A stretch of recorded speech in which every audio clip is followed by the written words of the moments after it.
Satu flat, satu corner. Flat box dengan corner. Di sini dah ada Bi, tak faham tanya Bi. Ada beberapa soalan, Soalan tanya terus tanya. dengan segan. Benda ni dia datang dengan certificate of conformance lah untuk vacuum box dan untuk calibration biasanya dia punya gauge lah. Yang kalau macam klien require request untuk calibration yang dia gauge lah kita kena. Dia biasa berapa tahun sekali? Kita biasa setahun sekali. Tahun sekali dia ni lah. Macam vacuum box ni tak ada lah. Kalau macam dia punya wear and tear rosak, dia punya gasket je lah. Tapi benda ni sebenarnya boleh replace. Boleh Pan biasa. Boleh repair. dia ada nama dia benda ni. Tapi boleh kat Malaysia ni lah, dia boleh cari lah. Macam kalau Subang pun ada lah, saya tahu supply dia kalau nak. Dia dah rosak ke apa ke, boleh replace lagi pun sebenarnya. Dia punya ni, as long kalau kita macam perform inspection, kalau macam kat tank contohnya ada welding lah. Biasanya kita letakkan benda ni, sabun, klorat. Tak, itu kalau macam Sabun letak benda ni, dia kita nak tengok dia punya welding lah, ada Ini leaking, brand je.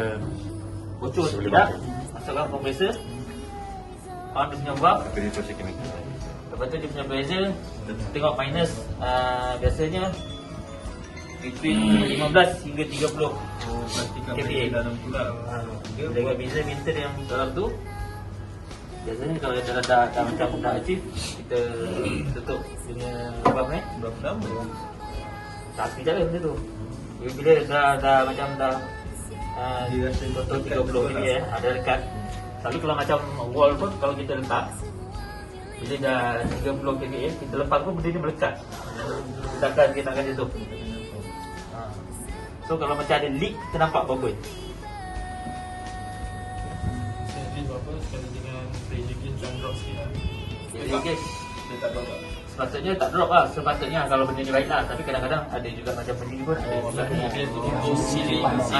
Sealing pun kadang-kadang ada juga yang leakage. Tapi benda tu as long kita punya pressure dalam tu cukup, sepatutnya benda tu boleh ada result je lah.